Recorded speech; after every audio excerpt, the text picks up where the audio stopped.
समस्त भगवत भक्तों को जय जय सीताराम। मैं पंडित अतुल तिवारी आप सभी का श्री राम कथा में स्वागत करता हूँ।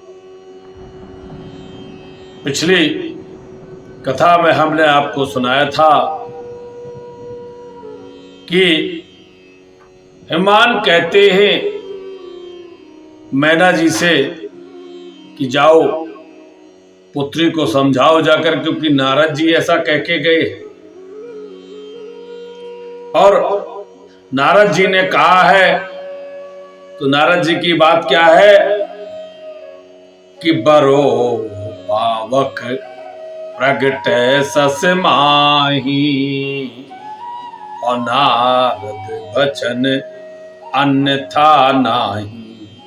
हे मैना, भले ही चंद्रमा से अग्नि प्रकट हो जाए, चंद्रमा जो शीतल है भले वे अग्नि वर्षा करने लगे, परंतु नारद जी के वचन असत्य नहीं हो सकते। इसलिए तुम पुत्री को समझाओ जाकर और करे सुतप जे मिले हैं महेशु आन उपाय न मिटे है कलेशु। ये जो विपत्ति आई है, ये विपत्ति कौन सी कि हमारी सुंदर पुत्री के लिए यह वर ऐसा बावला जोगी जटिल मिलेगा, तो इस विपत्ति का नाश कैसे हो सकता। आन उपाय न मिटे कलेशु। भगवान शंकर की आराधना करो, और क्यों ना हो हम पर जितनी विपत्तियां आए तो हमें उस समय जब भी विपत्ति का हमें भान हो, हमें लगे हम विपत्ति में हैं, तो उस विपत्ति को मिटाने का काम भगवान शंकर करेंगे। तो हमें अवश्य ही शंकर जी की आराधना करनी चाहिए। हनुमान कहते नारद बचन सगर्भ सहेतु सुंदर सब गुण निधि वृष केतु। हे मैना, नारद जी के वचन रहस्य से युक्त हैं और सकारण है। उन्होंने जो उपदेश दिया है, बताया है, शिव जी समस्त सुंदर गुणों के भंडार हैं।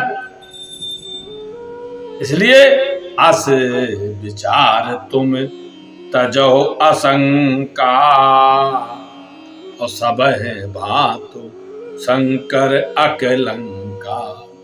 मैना जी ने कुछ कहा कि हे स्वामी, शंकर जी तो कैसे हैं यह तो आप जानते ही हैं।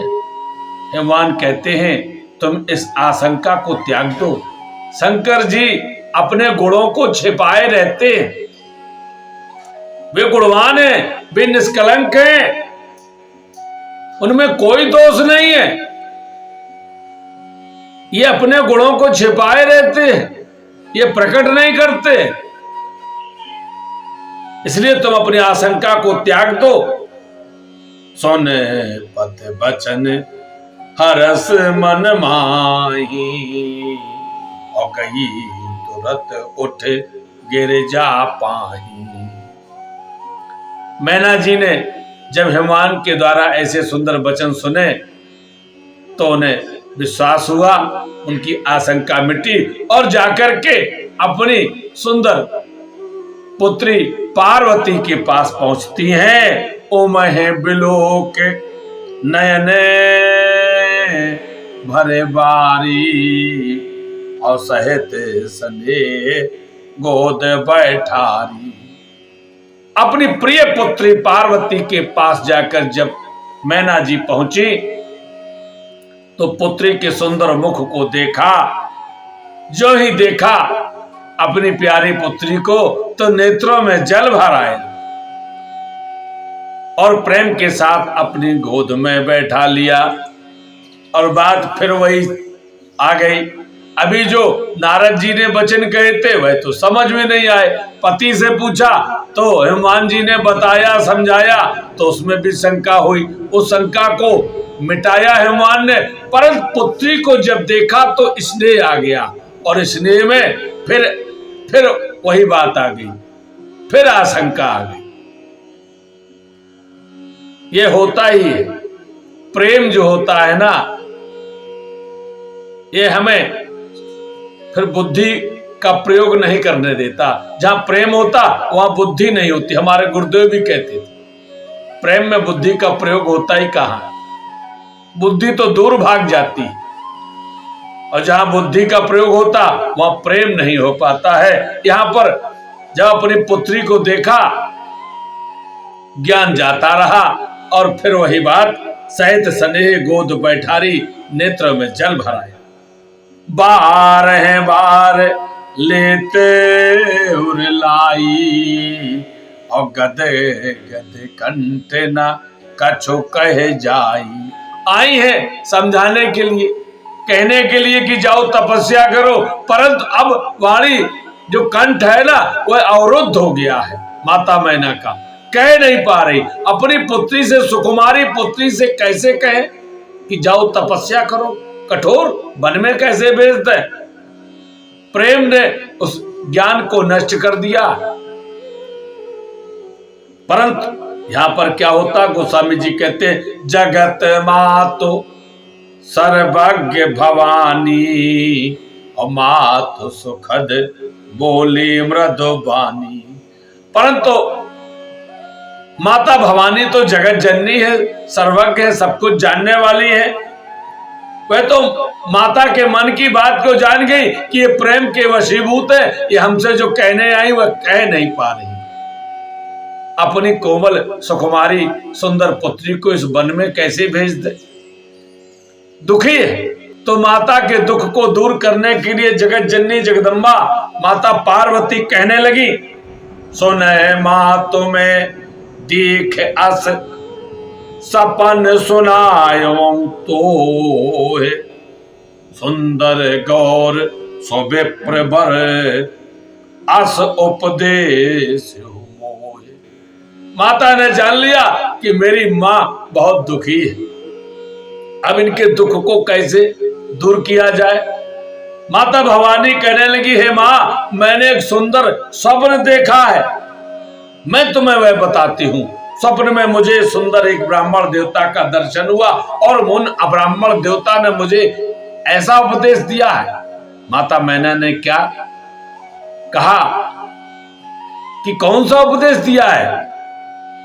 माता पार्वती कहने लगी, ब्राह्मण ने मुझसे कहा कि करे जाओ तपो शैल कुमारी, नारद कहा सो सत्य विचारी। क्यों ना हो, पुत्र भी ऐसा हो, पुत्री भी ऐसी हो। पुत्री ने माता के मन की बात जान गई है, परंतु जानती है माता हमसे यह बात नहीं कह पा रही। जगत जननी माता पार्वती ने स्वयं अपने मुख से वही बात कही जो माता मैना पार्वती जी से कहना चाहती थी। यह सुंदर भाव यहां पर है। माता पार्वती स्वयं अपने मुख से वही बात कहने लगती कि ब्राह्मण देवता ने हमसे कहा, जाओ हे शैल पुत्री तुम तप करो जाकर, नारद जी ने जो कहा है उसे सत्य जानकर। मातु पिते पुण्य मत भावा, तप सुख प्रद दुख दोष नसावा। उन ब्राह्मण देवता ने कहा कि तुम्हारे माता पिता को भी अच्छा लग रहा है। तप जो होता है ना वह सुख प्रदान करने वाला होता है, दुखों को नाश करने वाला होता है। तो जो जब भी दुख आए तो तप करना चाहिए, जप करना चाहिए। तपस्या से ही सब कुछ संभव है। क्यों? इस संसार में जो भी दिखता है, जिसमें जो सामर्थ्य है, वह सबका प्रभाव क्या है? तपस्या का ही प्रभाव है। एक विद्वान ने कहा कि तो भगवान क्या, भगवान तो सब ऐसे ही रचना कर देते हैं, क्या वह भी तपस्या करते हैं? गोस्वामी जी लिखते हैं कि तप बल रचे प्रपंच विधाता, और तप बल विष्णु सकल जग त्राता। विद्वान ने कहा कि शास्त्रों में लिखा, वेदों में लिखा है, पुराणों में लिखा है कि भगवान ब्रह्मा भी जो सृष्टि की रचना करते हैं वह भी कोई उनकी सामर्थ्य नहीं होती है, उस सामर्थ्य के पीछे भी तप की ही सामर्थ्य होती है।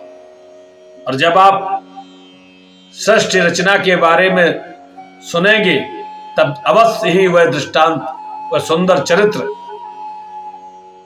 आपको सुनाई पड़ेगा कि ब्रह्मा जी को, जब ब्रह्मा जी ने देखा कि मैं कमल की नाल पर बैठा हुआ हूं, मैं कौन हूं, क्या हूं, मेरा क्या काम है, तो उसको जानने के लिए भी उन्होंने तपस्या ही की थी।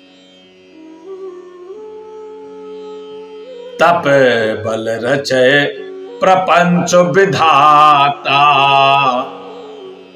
ब्रह्मा जी जो संसार की सृष्टि रचते हैं वह भी तपस्या के बल से ही, और विष्णु भगवान भी तप बल विष्णु सकल जग त्राता। भगवान विष्णु भी तपस्या के बल से सारे जगत का पालन करते हैं। तप बल शंभो करहि संहारा। हे मां, मुझे ब्राह्मण देवता ने कहा तपस्या के बल से भगवान शंकर सृष्टि का संहार करते हैं, और तप बल से सो धरे मह भारा। तपस्या के बल से ही शेष चीज पृथ्वी का भार अपने सिर पर रखे रहते हैं। ये वैसे ही संभव नहीं है, ये तपस्या से संभव हुआ है। और ब्राह्मण देवता ने मुझसे कहा तप आधार सब सृष्टि भवानी, करहे जाए तपो आस जिए जानी। ब्राह्मण देवता ने कहा है भवानी, ये समस्त सृष्टि का जो आधार है ये तपस्या ही है। ये सारी सृष्टि तप के आधार पर ही टिकी हुई है। और हम भी यही कहते हैं कि लोग कहते हैं ना कलयुग है। आज भी इस कलयुग में भी भगवान की आराधना के कारण ही ये सब कुछ टिका हुआ है। भगवान की जो पूजा होती है, उनका जप होता, उनका स्मरण होता है, उनके कारण ये समस्त सृष्टि टिकी हुई है। और जिस दिन ऐसा नहीं होगा उस दिन इस सृष्टि का लोप हो जाएगा।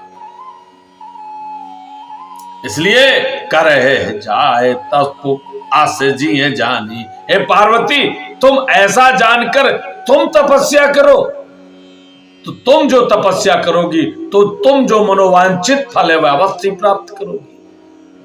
तो हम भी अपनी मनोकामनाएं, जो भी मनोकामनाएं वह पूरी करने के लिए हमें तपस्या ही करनी चाहिए। सुनत बचन विस्मित महतारी, और सपन सुनायो गिरे हकारी। माता मैना ने जब ऐसा सुना तो बड़ी विस्मय हुआ, उन्हें बड़ा आश्चर्य हुआ। अरे यही तो हम कहने गई थी, पर पार्वती को तो सपन में ऐसा पता चल गया। और उन्होंने हनुमान को बुलाकर वह स्वप्न सुनाया। कहा हे स्वामी, हे नाथ, देखो तो पार्वती ने ऐसा स्वप्न देखा है जैसा हमने विचार किया था। नारद जी जैसा कह के गए थे जो हम इनसे कहने जा रहे थे। माँ तो पिते बहुविध समुझाई, और चली माँ तप हित हर साई। परंतु एक और बात, गोस्वामी जी यहाँ कहते हैं कि माता पिता हर्षित हुए कि ऐसा स्वप्न जो हमें पता था वह इनको दिखाई दिया, परंतु अपनी पुत्री को मोहवश प्रेम के वशीभूत होकर वह भेज नहीं पा रही। माता जगत जननी जगदम्बा ने समझाया है, माता पिता को समझाया है, आप चिंता न करें, मैं तपस्या करूंगी। और आपके मन में जो क्षोभ है ना कि मेरी पुत्री का विवाह किसी बावले के साथ हो जाएगा, नहीं, मैं ऐसा तप करूंगी कि भगवान शंकर से ही मेरा विवाह होगा। जो अवगुण हैं उन्हें मैं गुण बना दूंगी, ऐसा विश्वास दिलाया है माता पार्वती ने। आप चिंता न करें, आप धैर्य रखें। चली उमा तप हित हर साई। बड़े हर्ष के साथ माता पार्वती तप करने के लिए महल से चल पड़ती। प्रिय परिवार पिता और माता, और भये विकल मुख आओ न बाता। पार्वती जी को तप के लिए जाते हुए देखा तो प्रियजन, परिवार के लोग, माता पिता सब व्याकुल हो गए। देखो माता पार्वती को कितना लोग प्रेम करते हैं। जब ते उमा शैल गृह जाई, सकल सिद्ध संपत तह छाई। जब तक माता पार्वती ने शैलराज के यहां जन्म नहीं लिया था तो वह शैलराज के आनंद नहीं था। इस चौपाई से अर्थ क्या होता है? इससे पहले वह आनंद नहीं था। सकल सिद्ध संपत तह छाई, मणियां थी पर वह शोभायमान नहीं हो रही थी।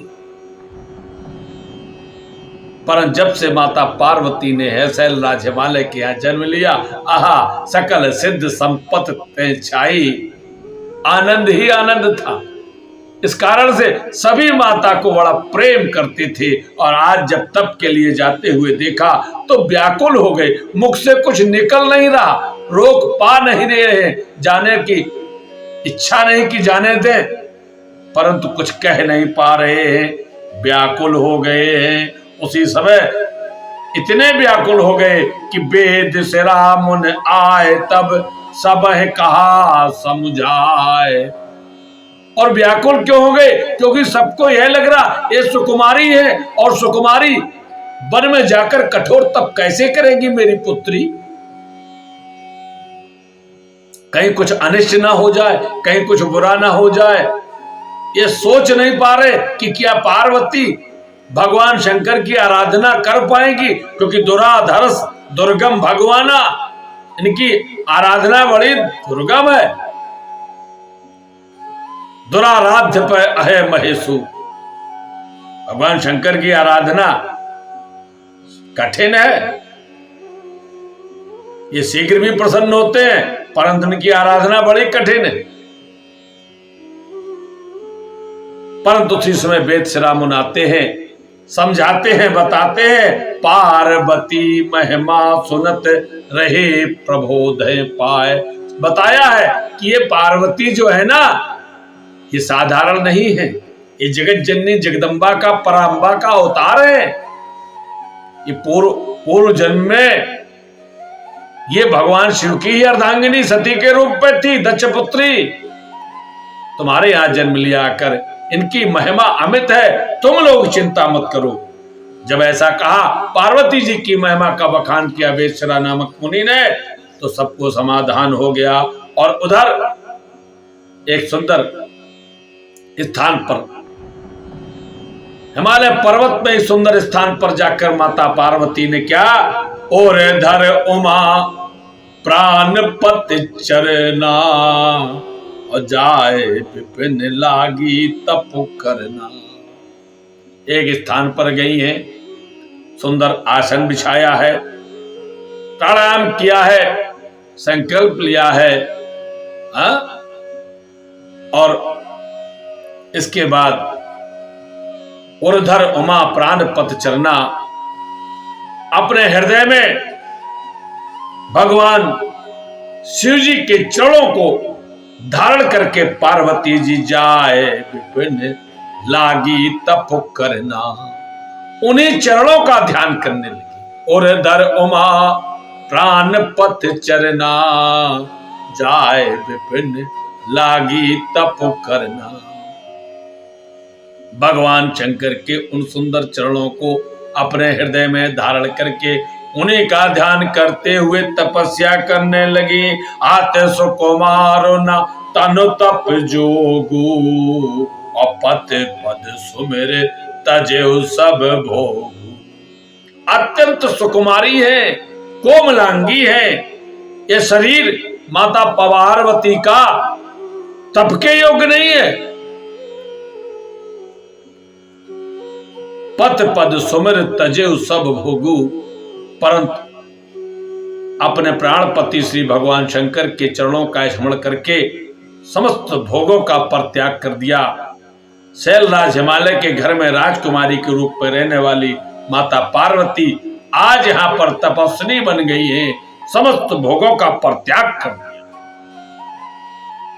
नित्य नौ चरण उपज अनुरागा, अभ्यसरी दे तपह मन लागा।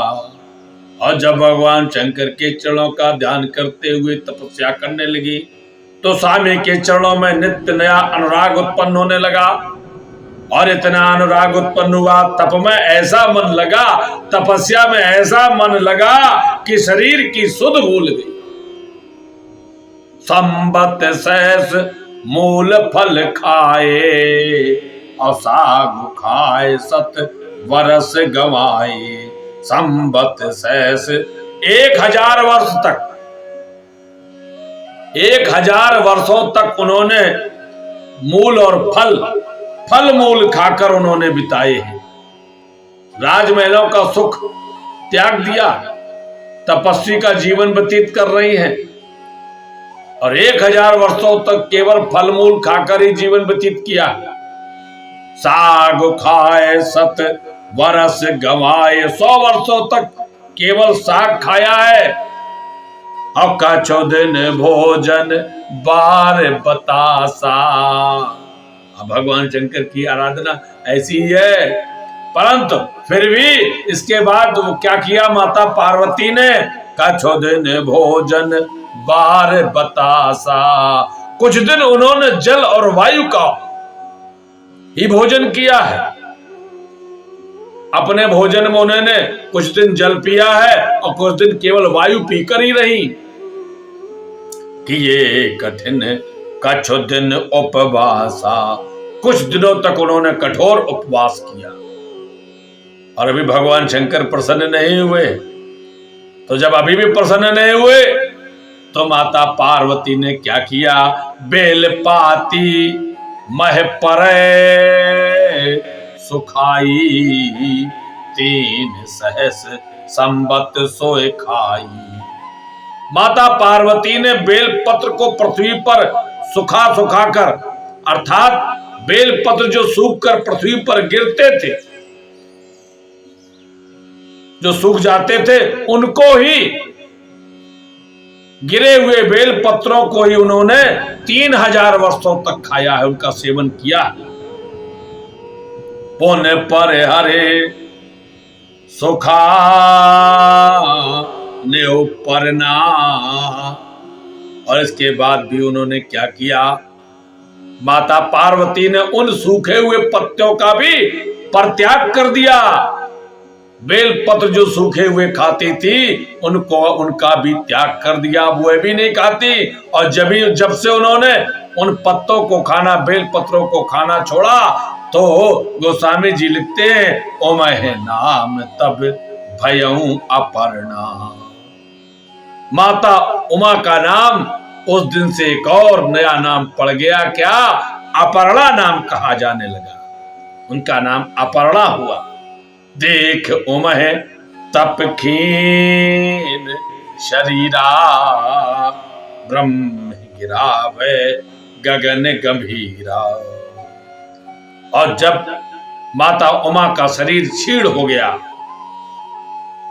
तपस्या से क्षीण उनका शरीर देखकर आकाश से गंभीर ब्रह्मवाणी हुई, भयऊ मनोरथ सुफल तौ, सोन गिरिराज कुमार, परिहर दुसय कलेश सब, अब मिले है त्रिपुरार। ब्रह्मवाणी कहने लगी है, पर्वतराज की पुत्री सुनो, तुम्हारा मनोरथ सफल हो गया है। अब सारे इन कलेशों को, इस कठिन तप को तुम त्याग दो, अब तुम्हें भगवान शिव जी मिल जाएंगे, तपस्या पूर्ण हुई। आस तप का होना कीन भवानी, अभय अनेक धीर मुन ज्ञानी, अब दुर्धर हो ब्रह्म बरवानी, सत्य सदा संतत सुच जानी, आवे पिता बुलावन जबही, और हठ पर हर घर जायो तबही, मिले उमय तब जब सप्त ऋषि सा, जाने तब प्रमाण बागी सा। ब्रह्मवाणी कहने लगी, हे उमा, ऐसा तब तो किसी ने किया ही नहीं। अस तपकाओ न कीन भवानी, भय अनेक धीर मुनि ज्ञानी। तुमने जो ये तपस्या की, ऐसी तपस्या अब तक किसी ने की नहीं की। बड़े बड़े धैर्यवान ज्ञानी मुनि हुए, पर ऐसी तपस्या कोई नहीं कर सका। अब तुम इस ब्रह्मवाणी को ध्यान में रखो, जब तुम्हारे पिता बुलाने आए तो तुम अपने हठ को, इस तपस्या को, हठ को त्याग देना। तुम्हारी तपस्या पूर्ण हुई और घर चली जाना। जब तुम्हें सप्तऋषि को अब तुमसे भेंट हो जाए, तब समझ जाने हो ये वाणी, ये आकाशवाणी सत्य हो गई है। जब तुम्हें सप्तऋषियों से तुम्हारी भेंट हो जाए। और ऐसा कहा, आगे कहते, सुनत गिराबिद गगन बखानी, पुलक गात गिरजा हर शानी। आकाश से कही गई इस ब्रह्मवाणी को सुनकर माता जगत जननी पार्वती का शरीर पुलकित हो गया, वह हर्षित हो गई। आगे क्या होता है यह अगली कथा में सुनाएंगे। तब तक के लिए जय जय सीताराम।